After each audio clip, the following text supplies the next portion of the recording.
తర్వాత ఐశ్వర్య వెళ్ళిపోయింది, వీటితో వెళ్ళిపోయింది. తర్వాత వచ్చి ఎందుకు అంటే ఎందుకు చేసుకొని ఎందుకు చెప్పాల్సి వచ్చింది? అంటే యాక్చువల్గా ఈ రిలేటివ్స్ అందరికి కూడా, ఎందుకంటే డిసీజ్డ్ ఈ ఐశ్వర్య మదర్కి కూడా ఈ అక్యూజ్డ్తో ఇల్లీగల్ ఇంటిమసీ ఉంది. ఎప్పటికీ కూడా నా కూతురికి అఫీషియల్గా పెళ్ళి అవ్వటం కష్టమేమో, ఏదో రకంగా పెళ్లి చేయాలనేటటువంటి ఇంటెన్షన్ ఒకటి ఉంది. అయితే వీళ్ళిద్దరి మధ్య ఎంత అటాచ్మెంట్ ఉంది అంటే, ఈ ఐశ్వర్య కానీ ఆ బ్యాంక్ మేనేజర్ కానీ 24/7 ఎవరో ఒకళ్ళు video call, WhatsApp video call run అవుతూనే ఉంటుంది. వాళ్ళు వర్క్ చేస్తున్నప్పటికీ కూడా అతను బ్యాంకులో వర్క్ చేస్తున్నా వాట్సాప్ వీడియో కాల్లో అతను కనపడుతూనే ఉండాలి. ఈమె ఇంట్లో ఉన్నా కూడా ఏదో ఒక పని చేస్తున్నా ఈమె వీడియో కాల్లో అతనికి కనపడుతూనే ఉండాలి. ఈవెన్ మ్యారేజ్ అయిన తర్వాత కూడా అది కంటిన్యూ అయింది.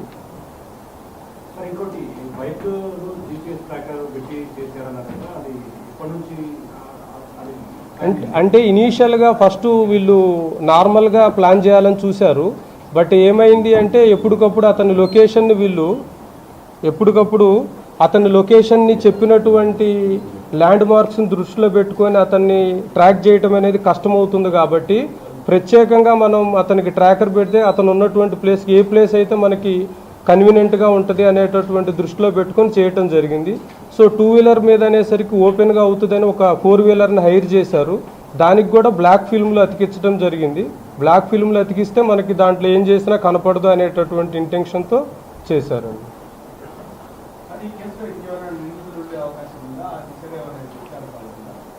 అంటే ఇప్పటి వరకు మనకి ఆల్మోస్ట్ ఆల్ 100% కూడా 99.99% ఇన్వెస్టిగేషన్ అంతా కంప్లీట్ అయింది. దీంట్లో ఇంకా ఫర్దర్ కూడా ఏమన్నా వస్తే మనం తీసుకోవడం జరుగుతుంది.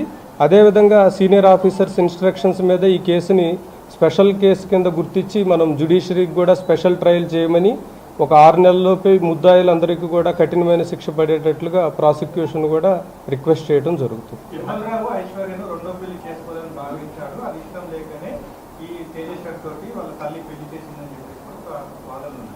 ఉన్నాయి. యాక్చువల్గా ఈ ఐశ్వర్య యొక్క బ్రదర్ కూడా వీళ్ళ మధ్య బాగా మీడియేషన్ చేశాడు. అతను రీసెంట్గా 1 మంత్ బ్యాక్, అతను కూడా 1.5 మంత్ బ్యాక్ ఇల్లు హెల్త్తో చనిపోవటం వల్ల కూడా వీళ్ళకి గైడెన్స్ అనేది లేకుండా పోయింది. సో ఎన్నో రకాలుగా వీళ్ళు ప్రయత్నించారు, ఎన్నో రకాలుగా ఈ మ్యారేజ్ క్యాన్సిల్ చేసుకోవాలని. కానీ but at the same time వాళ్ళ రిలేటివ్స్ వీళ్ళు చెప్పినప్పుడు అంతే విధంగా ఐశ్వర్య తేజేశ్వరిని నమ్మించింది. నాకు నీతో ఇష్టం ఉంది, నాకు మ్యారేజ్ నీతో ఇష్టం ఉంది, కేవలం ఎక్స్ట్రా డౌరీ అడగటం వల్లే మ్యారేజ్ క్యాన్సిల్ అయింది అనే విధంగా నమ్మించడం జరిగింది. ఎన్నోసార్లు ఇతనితో తేజేశ్వర్తో మంచిగా ఉంటున్నట్లు ఉంది. అదేవిధంగా అతనితో తిరుమలతో ఏ విధంగా రిలేషన్ కంటిన్యూ చేయాలి, అవసరమైతే లడాక్ వెళ్ళిపోవాలి లేదా అండమాన్ ఏరియా కానీ అట్లా వెళ్ళిపోవాలి, కొంతకాలం మనం మిస్ అయినట్లుగా అనేది కూడా ప్లాన్ చేయడం జరిగింది.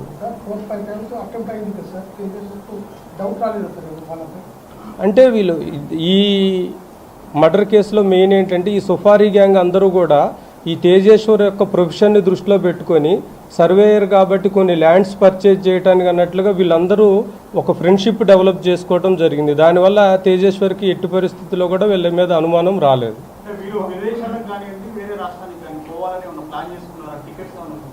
అంటే ఇప్పుడు ఈ ఆషాఢ మాసం లోపు కనుక ఈ ప్లాన్, అంటే ఇప్పటికీ చాలాసార్లు మర్డర్ చేద్దాం అనుకున్నారు, చేయలేకపోయారు. ఇప్పుడు కూడా చేయలేకపోతే కనుక ఈ ఆషాఢ మాసంలో ఆమె ఇంటికి వచ్చినప్పుడు అక్కడి నుంచి ఇద్దరు ఎలోప్ అయిపోయి లడక్ కానీ అట్లా వెళ్ళాలని ప్లాన్ చేసుకున్నారు. అంటే టైం బీయింగ్ ప్రజెంట్కి ఈలోపు ఈ సుఫారీ గ్యాంగ్ అతన్ని ఎలిమినేట్ చేస్తుంది అనేది, అప్పటి వరకు వెళ్ళిపోవాలి.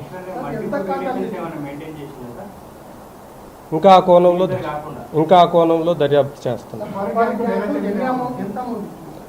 ఇప్పుడు వరకు మనకి కొంత ఆన్లైన్లో వాళ్ళకి పే చేయటం జరిగింది. ఈ కార్ అద్దెకి తీసుకోవడానికి వీటన్నిటికీ కొంత ఖర్చు పెట్టుకున్నారు. మనం ఒక 1,20,000 సీజ్ చేయటం జరిగింది వాళ్ళ పొజిషన్. అంటే దీంట్లో సుఫారీ అని కాదు, ఈ నగేష్ అనేటటువంటి అతనికి ఆ బ్యాంక్ మేనేజర్ ఏంటంటే చాలా బ్యాంక్ ఆక్షన్లో వీటన్నిటిలో లోన్లు ఇప్పించడంలో అతనికి పర్సంటేజ్లు వస్తాయి. సో ఒక మీడియేటర్గా ఉన్నాడు. సో ఈ ప్రాబ్లం కనుక సాల్వ్ చేస్తే నీకు పర్మనెంట్గా ఆ మీడియేషన్ అనేది ఉంటుంది. అదేవిధంగా దీనికోసం కూడా ఎంత అమౌంట్ కావాలంటే నీకు లైఫ్ సెటిల్ అయ్యే అమౌంట్ ఇస్తాను అన్నట్లుగా ప్రామిస్ చేయడం జరిగింది. ఇట్లాంటి బాడీలీ అఫెన్సెస్కి సంబంధించినటువంటి క్రైమ్ హిస్టరీ ఏం లేదు. కేవలం ఒక చీటింగ్ కేసు ఒకటి ఉంది కర్నూలు ఏరియాలో.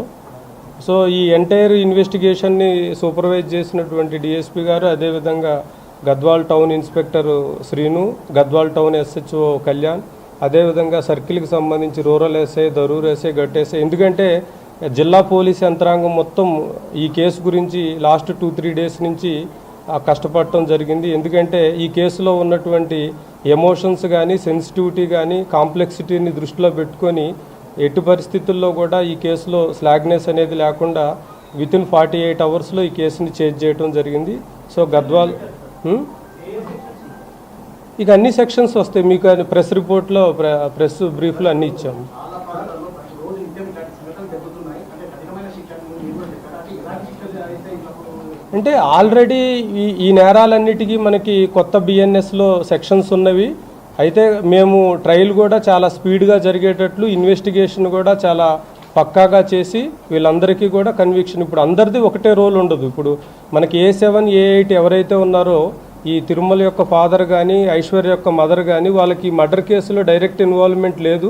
బట్ వాళ్ళకి నాలెడ్జ్ ఉండి కూడా ఎక్యూజ్డ్ని హార్బర్ చేయటము, వాళ్ళకి సహకరించటము, వాళ్ళని అరెస్ట్ చేయటంలో మనకు సహకరించకపోవటం, కొన్ని